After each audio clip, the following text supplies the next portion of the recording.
Hi there everyone, welcome to my channel. So in this video guys, we will talk about what is linear regression. Before we start, I would like to say thank you so much to all my viewers, silent viewers, and supporters in my channel. Thank you for watching and supporting with my channel.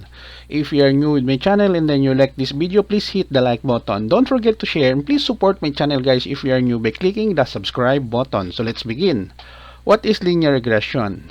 Linear regression is a data analysis technique that predicts the value of unknown data by using another related and known data value.